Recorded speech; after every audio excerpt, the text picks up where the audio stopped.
2028. Dan di sini saya sudah bersama dengan salah satu dosen PGSD bernama Bu Lydia.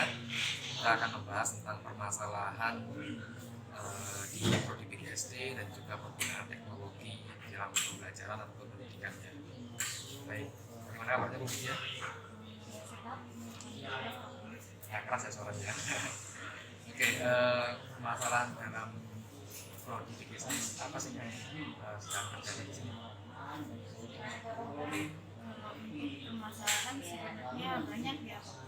Kalau dari segi fasilitas misalnya ya, untuk pelayanan pembelajaran itu masih banyak yang harus dibenahi, seperti ruang kelas, institusi, pendingin ruangan, kemudian tempat tulis itu banyak yang harus kita benahi. Kemudian dari segi apa ya, sarana publikasi ya, baik untuk mahasiswa dan dosen di prodi ini kita sudah ada jurnal prodi, cuman dalam pengelolaannya masih tersendat-sendat ya.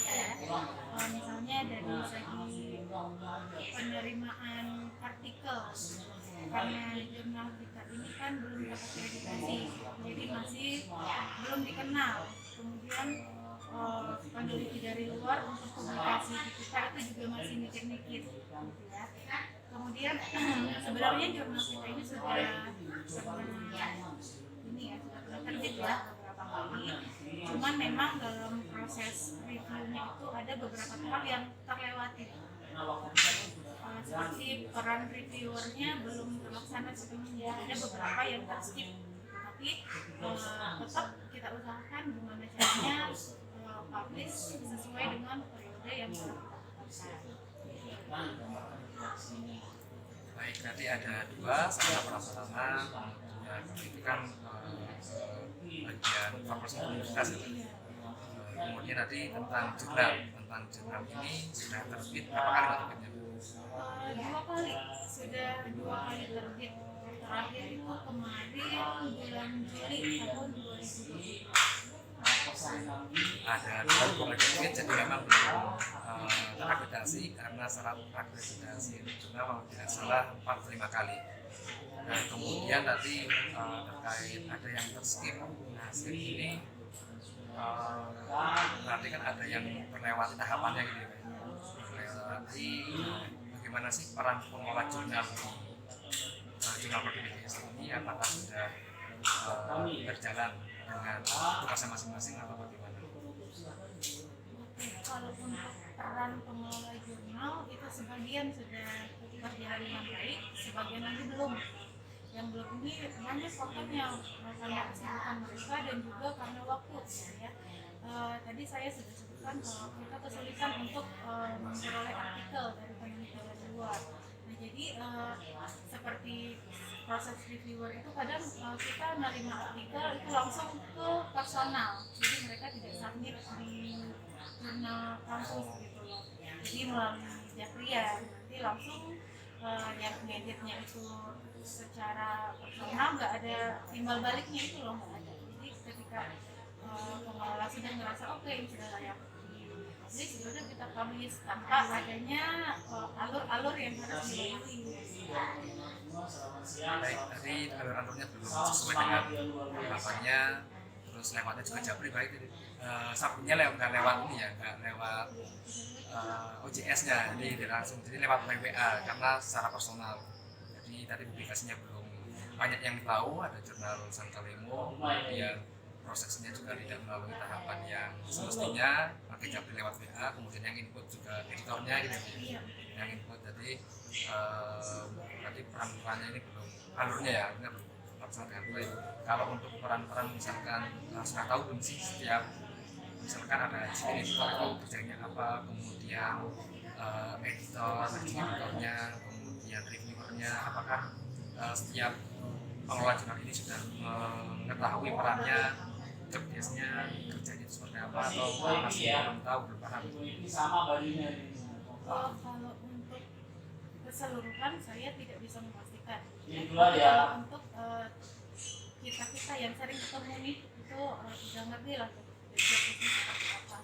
cuman itu tadi kita kan yang penting publish dulu gitu ya, yang penting publish dulu. Nah jadi ada yang saling membantu, karena itu dia nggak, perannya bukan editor malah edit.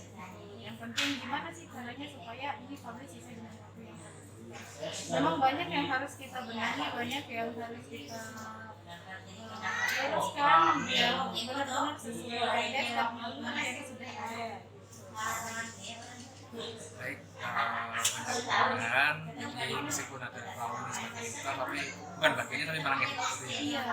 Jadi karena saling membantu kalau ngomong, tapi kalau secara manajemen itu tidak semestinya dilakukan karena bukan bagiannya kan, jadi tidak berjalan dengan baik.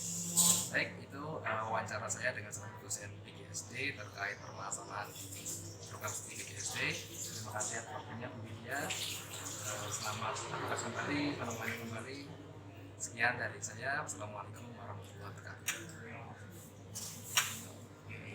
Nah, di sini saya sudah bersama mahasiswa PGSD. Ada 2 orang mahasiswa. Kita perkenalan dulu. Nama dengan siapa, Mas? Perkenalkan, nama saya Aldiano. Panggilannya Aldi. Dengan Mas siapa? Perkenalkan, nama saya Rizky Hidayat, bisa dipanggil Rizky. Oke, Mas Alfi dan Mas Rizky. Nah, jadi di sini saya ingin mengajukan beberapa pertanyaan terkait dengan perkuliahan ataupun penggunaan teknologi ataupun masalah-masalah dalam mahasiswa ketika kuliah di PGSD ini. Nah, sebenarnya apa sih yang sering dijumpai, permasalahan apa atau hambatan apa yang dirasakan oleh mahasiswa ketika kuliah atau melaksanakan proses pembelajaran di PGSD? Dari saya itu cara penulisan makalah yang masih belum paham antara yang kan seharusnya 1.1 kan yang di bawah bab, kadang tertulis A gitu aja. Oh, sistematika gitu ya. Ya. Oke. Baik, berarti ada permasalahan seperti itu, ada yang tentang fasilitas ya atau penggunaan teknologinya, kemudian makalah. Nah, kalau tadi makalahnya apakah hanya formatnya saja atau tentang referensinya? Misalkan pengutipan jurnal, pengutipan referensi itu sering tidak sih mengalami kendala? Sering, Pak.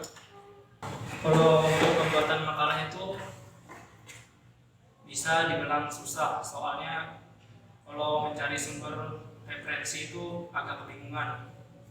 Mau ngambil dari mana, mau di internet itu kadang kurang jelas juga. Oke. Jadi ada kurang jelas ketika mencari sumber referensi ya, dari referensi di internet. Kemudian kalau kesusahan itu Mas ya. Oke, kesusahan. Kalau dari Mas Alfi itu bagaimana ketika mengerjakan makalah, jadi apakah mengalami hambatan yang sama atau bagaimana? Kalau saya lebih ke susah cara menyusunnya. Soalnya kan baru pertama masuk ke dalam dunia perkuliahan, jadi pas SMA itu masalah bikin makalah tuh sangat jarang, lebih sering ke PowerPoint.